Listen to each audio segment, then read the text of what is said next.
우리가 지금 추수감사절을 맞이했습니다.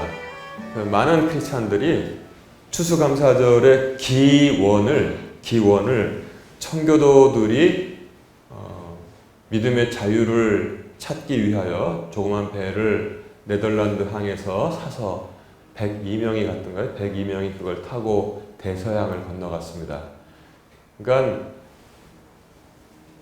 조그마한 강이나 바다도 아니고 앞바다, 먼바다, 제주도 가는 것도 아니고 목숨을 걸고 그 당시에 먹을 것도 없고 배도 좋지도 않고 크지도 않고 항해 장치도 좋지도 않은데 대서양을, 그 무시무시한 대서양을 건넜다는 것은 그들이 믿음의 자유, 신앙을 위해서 이미 출발할 때 난 죽어도 좋다는 목숨을 버려도 좋다는 각오를 하고 출발한 게 아닌가 생각합니다. 그 말이 맞을 것입니다. 그래서 긴 항해 끝에 그 중에서도 몸이 약한 여러 명이 죽고 남은 사람들이 미국의 매사추세츠주에 있는 폴리머스락에 도착을 했고요.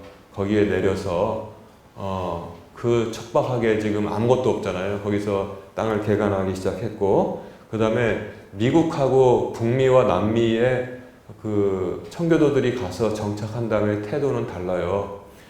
그들은 원주민들을 같이 돕고, 그 다음에 원주민들도 그들을 도왔습니다. 그래서 옛날에 제가 그 영어 교과서, 옛날 영어 교과서에 가끔 사파가 그려져 있었는데 그 청교도들이 이렇게 음식을 만들고 인디안 깃털을 단 어떤 인디안 소년이 이 벽 사이로 그걸 이렇게 지켜보고 있는 그 그림이 있었습니다. 그래서 인디안들과 더불어서 공존하면서 살았고, 반면 이 카톨릭 국가인 스페인에서 출발한 이 탐험대는 남미에 도착했는데 거기서 어떤 일이 일어났습니까? 그 원주민들을 그냥 닥치는 대로 다 죽이고 그 다음에 노예로 삼았습니다. 그 다음에 시간이 지난 다음에 어떻게 됐습니까? 남미와 북미의 생활이. 그래서 남미에서 못 살겠다고 사람들이 다 그냥 땅굴을 파서라도 그냥 북쪽으로 넘어가는 그런 것을 지금 우리가 역사를 통해서도 배워야 돼요. 비교를 할 수가 있게 된 것입니다. 근데 추수감사절은 거기서 농사를 져서 3년쯤 지나서 참 제대로 된 수확을 하게 되었고, 그래서 이제 11월 셋째 주일에 모든 곡식을 걷어들여서 이제 헛간에 다 집어넣고 하나님께 감사를 드리게 되었는데, 그것을 이제 우리 기독교의 추수감사절의 기원이기도 한 것입니다. 그래서 그 당시에 이웃들에게 베풀었던 그 흔적이 그 문학 작품 속에서도 남아 있는데, 여러분 미국의 단편 소설 작가, 아주 세계적으로 유명한 오헬리의 추수감사절의 두 신사라는 그런 그 작품에 보면은 그 남부지방에서 지금도 그런 저기가 있다고 합니다. 추수감사절 정오가 딱 되어서 자기 집 앞을 처음으로 지나가는 손님을 초청해서 추수감사절에 점심 만찬에 초청해서 같이 밥을 먹고, 그 다음에 또 추수감사절만 되면 어려운 이웃들 이렇게 초청해서 같이 밥을 먹는데, 이게 이제 남미와 북미의 그 차이가, 이 작은 차이 같지만 오늘날과 같이 하늘과 땅의 차이를 만들었습니다. 그래서 저도 그런 생각을 합니다. 어저께 와서 보니까 얼마나 아름답게 이렇게 장식을 해놨는지 보기만 해도 마음이 풍성한데, 참 우리 교회 이제 요만한 요쪽에 벽난로도 하나 있으면 좋겠어요. 이제 생각하기에 나무 이렇게 따뜻하게 저기 해놓고, 그 오헬리의 추수감사절의 두 신사를 생각하면서 오늘 본문 말씀도 보니까 내년부터는 안 믿는 주변의 사람들을 예수 믿으세요 그것보다도 추수감사절 되면 초청을 해야겠다. 우리 추수감사절 떡 먹고 점심 먹는데 같이 먹읍시다. 그래서 불러서 점심을 같이 먹는, 그래서 그리스도의 사랑이 전파되는 그 일을 우리가 추수감사절 되면 해야겠다 이 생각을 했습니다. 자, 그런데 왜 그러냐면 미국 사람들이 그렇게 해서가 아니에요. 진정한 추수감사절의 기원을 찾아서 오늘 신명기 16장 1절부터 17절을 제가 읽어드렸습니다. 오늘 보면은 세 가지 절기가 나와 있는데, 세 가지 절기는 무엇이냐면 첫 번째는 6월절입니다. 6월절은 출애굽기에도 잘 나와 있습니다. 그 다음에 소개되고 있는 것이 무엇이냐면 초실절, 칠칠절이라고도 불리우는 초실절입니다. 초가 뭐예요? 처음에 열매를 첫 열매를 거뒀을 때 그걸 초실절이라고 하는데 그거 칠칠절이라고 부르고 있습니다. 근데 이것이 이제 신약에 오면은 오순절로 우리가 이해를 하게 돼요. 왜냐하면 77이 뭡니까? 9구단 77이 49잖아요. 77이 지난 다음에, 그러니까 초실절은 뭐냐면 첫 낫을 된 다음에, 그해 수확의 첫 낫을 된 다음에 일이 7주가 지나가요. 77이 49. 그 다음에 딱 오는 게 50일째잖아요. 50일. 그래서 이제 초실절로 불리기도 하고, 칠칠절로 불리기도 하고, 성령이 강림한 그 오순절을 초대교회를 생각하면은 우리가 오순절로 잘 이해를 하게 됩니다. 그 다음에, 초막절로 불리기도 하고, 수장절로 불리기도 하고, 성경에는 장막절로 나와 있는데, 수장절은 뭐냐면 가을에 오는 거예요. 가을에. 그래서 이제 그 해에 첫 열매는 초실절이라고 그랬잖아요. 그 해 모든 수확을 다 거둬서 장막, 즉 수장 그 창고에다가 다 들인 다음에 문을 딱 닫고 하나님께 참 감사하는 그런 절기인데, 그래서 이 성경에 어떻게 말씀하고 있습니까? 무교절과 칠칠절과 장막절은 너희 모든 남자가 다 나와서 하나님 앞에 오고 빈손으로 나오지 말고 그 다음에 자기 형편껏 나와서 하나님께 감사하여라, 이걸 꼭 지켜라, 이렇게 말씀을 했는데, 여러분 그 골로새서에 보면은 성경에 나와 있는 이런 율법들은 오실 그리스도의 그림자라고 말씀하고 있습니다. 여러분 이 6월절, 즉 무교절이라고도 하죠. 무교절은 뭡니까? 무교절은 이 이스트 있잖아요. 빵 구울 때 이렇게 이스트 넣지 않습니까? 누룩, 그렇지, 누룩을 넣으면 빵이 부풀잖아요. 맛있잖아요. 그런데 6월절에 이집트에서 하나님께서 그 백성을 인도하여 내실 때는 급하게 나왔기 때문에 빵을 부풀리게 할 시간이 없었어요. 그래서 그 누룩 없는, 없을 무잖아요. 누룩 없는 빵을 무교빵이라고 합니다. 그래서 그걸 먹는 그런 것을 기억하면서 하나님께서 그 우리들을 어떻게, 우리 조상들을 구원해 내셨는지를 기념하는 것입니다. 그래서 요 6월절 혹은 무교절, 그 다음에 첫 해의 첫 열매, 초실절 혹은 칠칠절 아니면 오순절, 그 다음에 그 첫 해의 모든 것을 거두는 가을에, 지금 이때 이제 장막절을 지키라, 이 세 가지를 말씀하셨는데, 자, 6월절의 의미를 한번 생각해 볼까요? 이 세 가지 절기의 핵심적인 의미가 지금 우리에게 옛날에 그림자로 나타났지만 지금은 분명하게 나타나서 우리에게 분명한 복음의 메시지를 던져주고 있기 때문에 제가 오늘 본문을 신명기 16장 1절부터 17절까지를 택해서 제목은 세 가지 핵심 절기의 의미, 이렇게 정했던 것입니다. 여러분 잘 기억해 보세요. 6월절에 이집트 사람들의 집도 있었고 옆집에는 이 히브리 사람들의 집이 있었는데, 히브리 사람들의 집에 그 밤에 장남들은 죽었나요? 안 죽었나요? 애기들이? 안 죽었어요. 그 전까지는 애만 낳으면, 아들이면 전부 다 자기 손으로 날강에 던졌는데 지금은 반대가 됐어요. 안 죽었습니다. 그러나 이집트 사람의 집에서는 장남이 죽었습니까? 안 죽었습니까? 한 집도 빠짐없이 다 죽었어요. 파라오, 즉 궁궐에 있는 파라오의 첫 번째 아들, 즉 뭐냐면 그야말로 왕세자죠. 왕세자도 죽었습니다. 그리고 하다못해 가축들이, 집집마다 가축이 있잖아요. 그 헛간에 우리에 거기 소든지 말이든지 염소든지 양이든지 첫 소사는 그날 밤에 다 죽었습니다. 그런데 히브리 사람들의 집에서는 그 밤이 고요하기가 너무나 꿀잠 자는 그런 밤이었었습니다. 이유가 뭡니까? 이유가 딱 한 가지. 그 밤에 하나님께서 보내신 죽음의 천사가 내려왔는데 다 치고 갔는데, 집에 지나갈 때 무엇을 보고 확인했어요?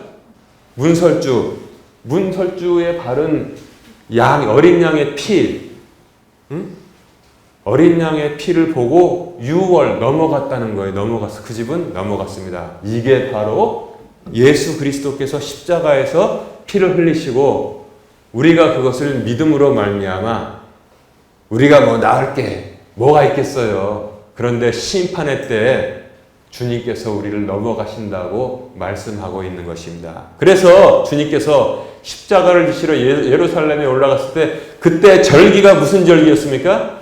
6월절이었었어요. 6월절. 그때 금요일날 주님께서 십자가에 달리신 것입니다. 지금 우리 신약 때는 뭘로 지켜요? 고난절, 순환절 이렇게 해서 이제 우리가 그것을 기념하는 것입니다. 그 다음에 초실절, 첫 열매가 되신 그리스도께서는 죽으신 다음에 부활해서 죽음의 부활에 무슨 열매가 됐다고 했어요? 첫 열매가 되셔서 그 다음에 우리도 그 뒤를 따라서 다 부활하게 되는 것입니다. 우리가 주님 오실 때까지, 다시 구름에 오실 때까지 우리가 살아있으면은 지금 모든 사람들이 말세라고 하는데 우리는 죽음을 맛보지 아니하고 몸이 호련히 변화돼서 먼저 주 안에서 죽은 자들이 먼저 일어나서 구름으로 올라가고 그 다음에 우리들도 다 올라가는 복된 때가 오는 것입니다. 바로 그리스도께서 그러니까 부활의 첫 열매가 된 것을 우리가 기념하는데 또한 첫 교회가 언제 세워졌어요? 마가의 다락방에서 기도할 때 오순절, 그러니까 7.7절 지나고 첫 번째 날 50일이잖아요. 그때 성령이 강한 바람과 같이 임하였을 때 그들이 모두 머리 위에 불의 혀 같은 것이 임하고 각 나라의 방언들로 말하면서 그때 첫 교회가 세워지고 부흥의 역사가 어마어마하게 일어났던 것입니다. 그래서 지금 이제 우리가 성령 강림절로 지내게 되는 것입니다. 그 다음에 뭐예요? 수장절, 즉 장막절이라고도 부르는 그것은 지금 우리가 언제 지낸가? 그 해에 추수를 다 한 거잖아요. 그래서 곡간에 넣은 거잖아요. 우리가 찬송도 부르지 않습니까? 그게 바로 추수감사절이라는 것을 여러분 잘 이해하면 됩니다. 그래서 이 세 가지를 잘 기억하면 돼요. 그래서 6월절, 즉 무교절에 보면은 성경 어디 나와 있냐면 여기 신명기는 나와 있지만 그것에 관한 규례는 그 출애굽기에 나와 있고 그 다음에 초실절, 7.7절 아니면 이제 수장절이라고 불리는 장막절은 전부 다 그 뒤에 출애굽기에는 없어요. 레위기와 민수기에 이미 그 땅에 이제 들어가기 전에 다 제정한 것입니다. 그래서 그 세 가지 절기의 핵심 의미를 우리 성도님들이 잘 기억하면 되겠습니다. 주님께서 십자가에서 대신 어린 양의 피로써 한 번의 제사로 영원한 제사를 드리셔서 그 피를 우리가 지금 발랐잖아요. 그래서 우리가 영원한 죽음을 맛보지 아니하는 것이고 그 다음에 부활의 첫 열매 초실절 부활의 첫 열매가 되고 첫 교회가 세워진 것 우리가 그 의미를 지금도 기억하는 것이고 그 다음에 우리가 이 땅에서의 추수도 하지만 이 땅에서의 그 한 해의 추수를 감사하는 것이 추수감사절인데 옛날엔 뭐 장막절, 수장절을 불렀다고 제가 말씀드렸잖아요. 구약에는 지금은 추수감사절. 그런데 말입니다. 사람의 추수는 매해마다 있는 것인데 하나님의 추수가 있다는 것입니다. 하나님의 추수. 그게 뭡니까? 바로 휴거가 바로 하나님의 추수인 것이에요. 그래서 알곡들은 곡간에 모으고 쭉정이들은 뭡니까? 모아가지고 불에 던지지 않습니까? 그게 바로 휴거가 되고 최후의 심판이 되는 것입니다. 그래서 하나님의 추수가 바로 이제 다가오고 있다고 예수님께서도 말씀하셨잖아요. 복음서에 보면 추수할 것이 밭이 휘어져서 추수할 것이 많은데 일꾼들을 보내달라 이렇게 제자들에게 말씀하신 것을 잘 기억해야 됩니다. 그리고 또 성경에 보면은 참 의미가 있는 게 뭐냐면 6월절에는 있잖아요. 6월절 오늘 본문 말씀 보세요. 6월절에 이웃을 초청해서 같이 양고기와 그 다음에 무교병을 먹으라고 하나님께서 말씀하셨어요. 이웃을 초청하라고 했습니까? 안 했습니까? 거기는 이웃을 초청하라는 말이 아무것도 없어요. 오로지 히브리인만 구분해서 하나님께서 죽음을 보지 않게 하신 것이고 그 다음에 성경 본문 쭉 보세요. 7.7절하고 장막절에는 이웃을 초청하라고 했습니까? 안 했습니까? 이웃을 초청하라고 했잖아요. 내 가족과 아들, 딸과 내 남종과 내 여종, 가축들도 쉬고 심지어 뭐예요? 내 지경에 거하는 이방인들, 즉 외국에서 온 사람들 있잖아요. 이웃들 초청하고, 그 다음에 누구 초청하라고 그랬어요? 아버지가 없는 자, 그 다음에 과부, 그 다음에 객과 과부와 고아를 초청해서 같이 먹으라고 했습니다. 이 전통이 아마 이제 추수감사절로 가서 오엘리 소설에서도 나오는 게 아닌가 생각합니다. 그래서 누구 초청해서 같이 밥을 먹는 거, 여러분 이것도 굉장히 의미가 있다고 봐요. 이 의미를 여러분 잘 이해해야 돼요. 6월절에는 왜 초청해서 같이 먹지 않았어요? 그것은 성격이 달라요. 하나님의 백성과 그렇지 않은 사람들을 구분하는 자리이기 때문에 애굽 사람을 불러서 같이 먹으라고 하시지 않았습니다. 그런데 그 후에 초실절과 그 다음에 장막절에는 이 땅의 것도 같이 나누는 것이기 때문에 그때는 초청해서 같이 먹으라고 했습니다. 그래서 그때는 하나님의 자녀와 하나님의 자녀가 아닌 자를 가르는 것이 아니기 때문에 그들에게 선을 베풀라는 뜻이기 때문에 두 절기에는 전부 다 이웃 사람들을 초청하라고 말씀하고 있는 것입니다. 그래서 이 세 가지 절기를 바로 이해하게 되면은 그 복음의 의미와 그 다음에 우리가 그때 어느 때 같이 그들에게 행해야 하는지를 잘 이해할 수 있는 것입니다. 그래서 현대는 이제 우리가 무교병을 먹을 일은 없지만 이웃에게 같이 복음을 전하는 것, 그리고 절기가 되어서 우리가 하나님 주신 것을 나눌 때 같이 불러서 먹는 것, 그것이 우리의 행할 일이라는 사실을 이제 깨닫게 됩니다. 이제 그리고 또한 하나님께 감사하라고 성경은 우리에게 전하고 있는데, 여러분 감사는 믿음의 절반이라는 사실을 여러분 꼭 기억해야 돼요. 우리가 지금 현 시점을 여기 살고 있지 않습니까? 내일은 미래고 어저께는 과거입니다. 그리고 앞으로 1년 후는 미래고 지금으로부터 1년 전을 한번 생각해 보세요. 1년 전은 과거입니다. 그런데 지금은 우리가 믿음으로 살지만 과거는 뭐예요? 성경은 항상 과거를 돌아보라고 했습니다. 과거를 돌아보면은 그때 하나님께서 역사하시고 인도하셨던 것을 알게 되는 것입니다. 찾게 되는 것입니다. 한번 우리가 실험을 해볼까요? 뭐 1주 전이나 한 달 전이나 그거는 별로 그렇게 큰 차이가 안 나지만 좋아요. 그럼 1년 전 한번 생각해 보세요. 아니면 몇 년 전 생각해 보세요. 한번 생각해 보세요. 지금하고 비교해 보십시오. 감사합니다. 감사하죠? 그 다음에 이제 지금은 믿음으로 살고 과거를 생각해 볼 때는 추억을 할 때는 감사를 하게 되는 것이고, 우리가 이제 1년 앞을 생각해 봅시다. 1년 앞을 생각해 봅시다. 그거는 뭐냐면 소망입니다. 소망은 믿음 안에 있는 거예요. 1년 앞을 생각해 보면서 소망 중에 우리가 나가는 거예요. 소망 중에. 그런데 복음이 없으면은, 믿음이 없으면 불안 중에 걸어요. 불안 중에. 왜 불안 중에 1년을 생각하냐면 1년 후에 어떻게 살지? 1년 후에 뭐는 어떻게 될까? 그런 걱정을 하게 돼 있는 거란 말입니다. 왜 그런 걱정을 하게 되냐면은 세상의 뉴스가 그것들을 계속 넣어줘요. 그것을 계속 넣어주고 있기 때문에 그렇습니다. 이게 넣어주는 게 어떤 것 같으냐면, 제가 옛날에 그 생각이 나네요. 남자들 군대 가면은 유격훈련을 받아요. 유격훈련 받는데 유격훈련 전에 뭘 하냐면 PT 체조라고 해가지고 이제 체력을 단련해야 되잖아요. 산에서 막 뛰고 막 로프도 타고 막 그러려면 체력 훈련, 그게 얼마나 힘든지 몰라요. 근데 그 중에 몇 번인지 기억도 안 나는데 누워서 온몸 비틀기라는 게 있어요. 누워서 온몸 비틀기. 그게 이제 딱 누워가지고 양팔을 딱 옆으로 땅바닥에 대고 그 대신 다리는 90도로 모아가지고 딱 올리는 거예요. 그리고 호각을 빽 불면 고개도 들어야 돼요. 고개는 이쪽으로 돌리면 발 모은 것은 이쪽으로 해야 돼요. 그럼 힘들잖아요. 그럼 다시 교관이 빽 그러면 고개는 이쪽으로 가면 발은 이쪽으로 돌려야 되는 거예요. 근데 그 힘드니까 있잖아요. 그거 몇백 개씩 해보세요. 그거 집에서 한번 가서 오늘 한번 해보세요. 발 들어가지고 이 어깨가, 양쪽 어깨가 땅에서 떨어집니다. 이게 이제 좀 편하게 하려고. 그러면은 이제 누울 때 어떻게 눕냐면 준비 누워 그러면은 이렇게 보고선 돌이 없는 데로 눕거든요. 돌이 없는 데로 골라가지고 이렇게 이제 눕습니다. 돌이 있으면 얼마나 아픈데요.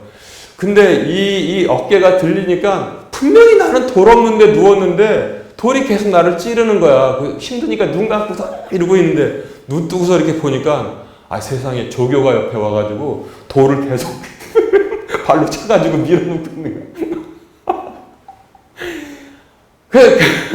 여러분 세상살이 이렇게 되는 거예요. 우리가 계속 이제 그 힘들게 하나님 믿고 찾아가잖아요. 그럼 마귀가 와가지고 이 각종 뉴스를 통해 가지고 돌을 계속 톡톡 차가지고 어깨 들린 데다가 밀어넣고 있는 것입니다.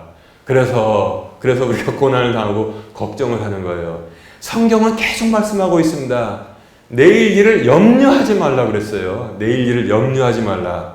그래서 여러분들이 내일 일을 염려하고 살아도 구원 받아요. 구원은 믿음으로 받는 거예요. 내일 일을 염려하고 사셔도 1년 후의 일을 염려하고 사셔도 구원은 똑같이 받습니다. 그런데 어마어마한 소대를 봅니다. 왜냐하면 주 안에 있기 때문에 결과는 다 복되거든요. 근데 그 과정이 다 그냥 여기다 돌에 찔려가지고 아프게 보내게 되는 거예요. 아멘? 여러분 믿음으로 미래를 바라볼 때는 소망 중에 사시기를 주님의 이름으로 축원합니다. 그리고 믿음으로 과거를 돌아볼 때는 감사가 끊이지 않기를 주님의 이름으로 축원합니다. 항상 매일매일 이렇게 생활해야 되는 거예요. 그래서 우리 크리스천들은 매일의 생활 중에 항상 기뻐하라. 데살로니가 전서 5장 16절 18절 이렇게 말씀하잖아요. 항상 기뻐하라. 쉬지 말고 기도하라. 모든 일에서 감사하라 그랬습니다. 모든 일에서 감사하라. 아니 바울이 데살로니가 교회에 쓴 이 말씀이 모든 일에서, 옛날 성경에는 범사에 감사라고 그랬잖아요. 모든 일에서 감사라고 했는데 어떻게 우리가 감사한 일만 생기겠습니까? 믿음으로 보면은 모든 일에서 감사하는데 우리가 믿음을 떠나면 요거는 감사하고 요거는 참 안 좋은 일이네, 감사 안 해, 이렇게 볼 수가 있는데 바울도 진짜 모든 일에서 감사했는지 한번 볼까요? 확인을 해볼까요? 여러분 고린도 교회가 어떤 교회입니까? 고린도 교회가 바울을 참 상처받게 만든 교회입니다. 고린도에 가서 열심히 해서 교회를 세웠더니 그 다음에 나중에 고린도 교회가 바울을 얼마나 속상하게 했냐면 거기에 뭐가 있었어요? 파당이 지어졌습니다. 누구는 바울파, 누구는 아볼로파, 심지어는 누구는 그리스도파까지 해서 파당 지어서 싸웠고, 그 다음에 고린도 교회의 교인들이 하나님의 명령하신 그 복된 생활대로 하지 않고, 심지어는 참으로 세상 사람도 하지 않는 그런 잘못도 범한 교회가 되었고, 이것들이 나중에는 뭐라 그랬어요? 회개하고 고개를 숙이지 않고 바울의 사도권에 대해서 의심하였습니다. 빌립보 교회는 바울이 그런 선교비도 지원했지만 바울의 선교비 한 푼 지원하지 않으면서 바울에 대해서 뒤에서 이러쿵저러쿵 말을 많이 했던 교회입니다. 바울이 그걸 듣고서 얼마나 속상했겠어요. 그래서 내가 너희들에게 나갈 때 내가 사랑의 매를 가지고 책망하러 가겠다고 그런 말까지도 하고, 고린도 후서에 보면 내가 지난번 전서에서 먼저 편 편지에서 좀 강하게 말한 거 내가 참 그거 쓰고 많이 슬프고 후회하고 좀 슬퍼했노라, 그런 말씀까지 나오고 있어요. 그 교회가 얼마나 바울을 갖다가 괴롭혔냔 말이에요.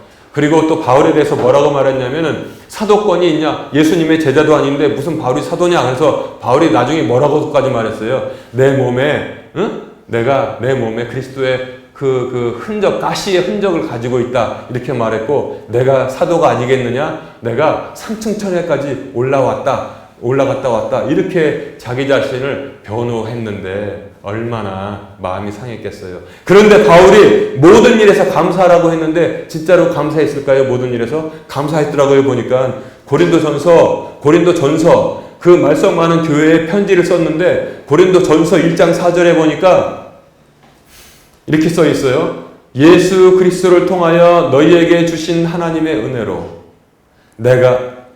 은혜로 인해 내가 너희를 대신하여 항상 나의 하나님께 감사하노라. 그렇게 돼 있어요.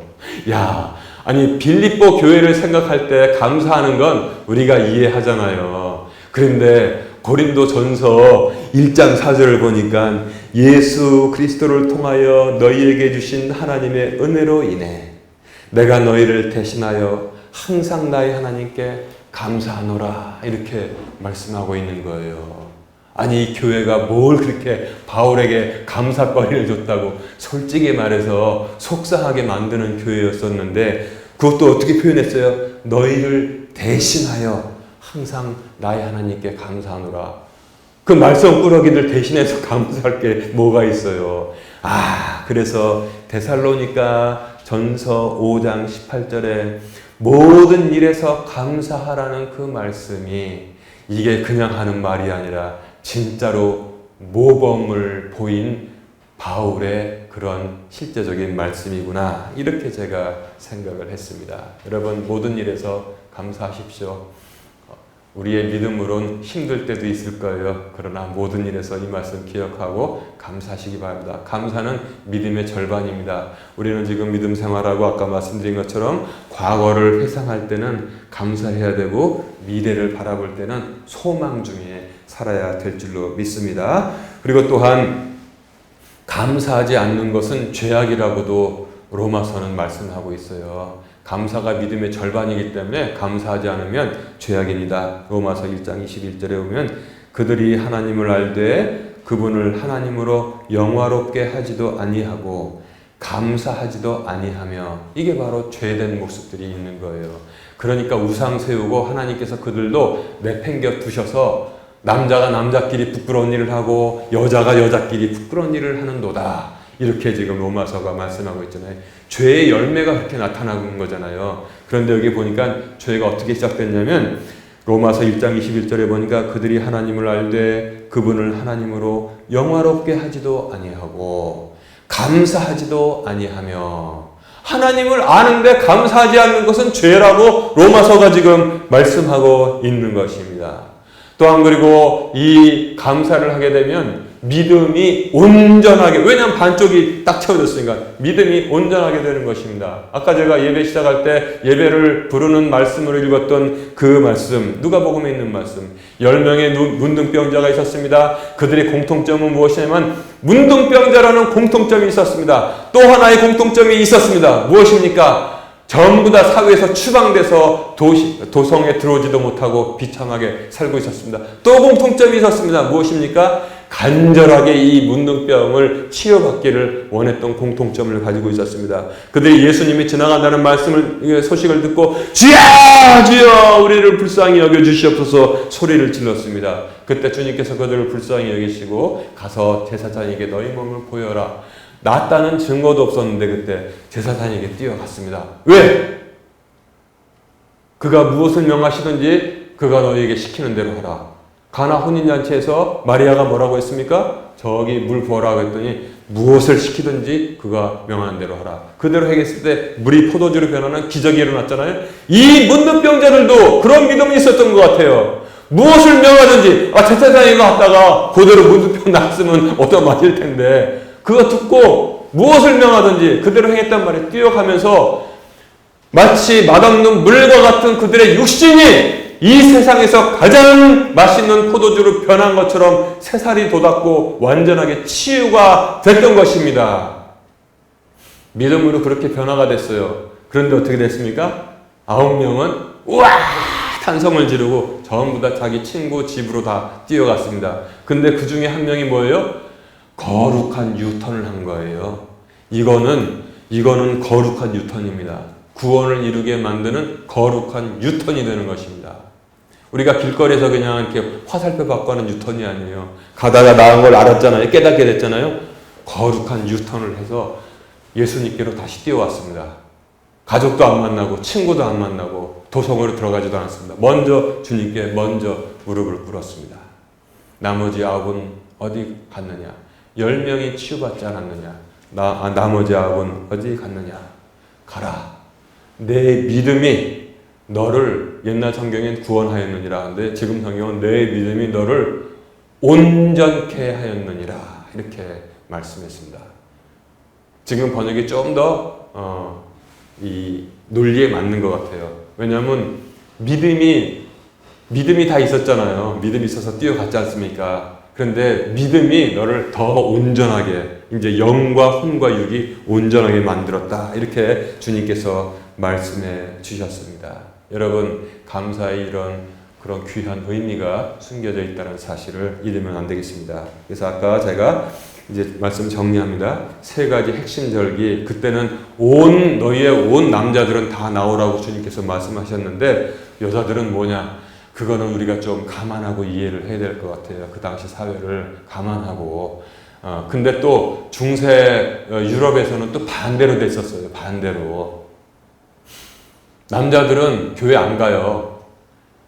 내 집사람이 대신 가서 예배 드리면 우리 집에 똑같은 효과가 오겠지 해가지고 남자들은 소 팔러 가고 소시장으로 가고 여자들이 대신 교회를 나갔는데 그게 웃긴 거잖아요. 근데 구약은 여러분들 잘 이해를 해 주셔야 돼요. 왜냐하면 그때 인원수를 이집트에서 나온 사람들을 머릿수를 셀 때도 여성들은 세지 않았었고 예수님께서 오병이어의 기적을 베풀 때도 남자가 5,000명이라고 이렇게 얘기한 것 여러분 좀 기억하시고 지금은 모든 것이 회복된 그런 세대라는 사실을 알고 살아야 됩니다. 자, 그래서 뭐냐면 얼마나 중요하면은 전부 나오라고 했어요. 뭡니까 그 중요한 게 6월절, 그 다음에 77절, 그 다음에 장막절입니다. 6월절은 뭡니까? 예수님께서 그 당시는 어린 양이죠. 예수님께서 대신 죽으심으로 우리를 그 당시에는 어린 양이 대신 죽으심으로 그 죽음을 면하게 하신 우리는 영원한 죽음을 면하게 하신 그것을 지금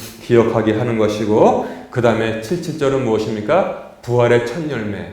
부활의 첫 열매 그리고 오순절 지금 오순절이잖아요. 그래서 성령 강림이 돼서 첫 교회가 시작된 그 새 역사가 시작된 것. 그 다음에 장막절은 뭐예요? 장막이나 수장이나 다 곡식 걷어들여서 그 해의 모든 것을 이제 감사하는 그때가 되었습니다. 그런데 6월절은 뭐라고 그랬어요? 이웃을 부르라고 했습니까? 부르지 말라고 했습니까? 이웃 부르라는 말씀이 없습니다. 그러나 이 땅에 이 77절과 이 장막절에는 이웃들 다 불러서 같이 먹으라고 했습니다. 그런데 수장절에는 또 하나 영적인 의미가 있죠. 그것은 무엇입니까? 인간의 추수는 같이 즐기는 것인데 하나님의 추수의 때가 다가오고 있다는 사실인 것입니다. 하나님의 추수의 때가 다가오고 있다는 것입니다. 그래서 여러분 이 믿음의 핵심 절기 세 개를 구약을 통해서 신약을 같이 복음을 이해하는 그런 귀한 시간이 되었기를 주님의 이름으로 축원합니다. 네.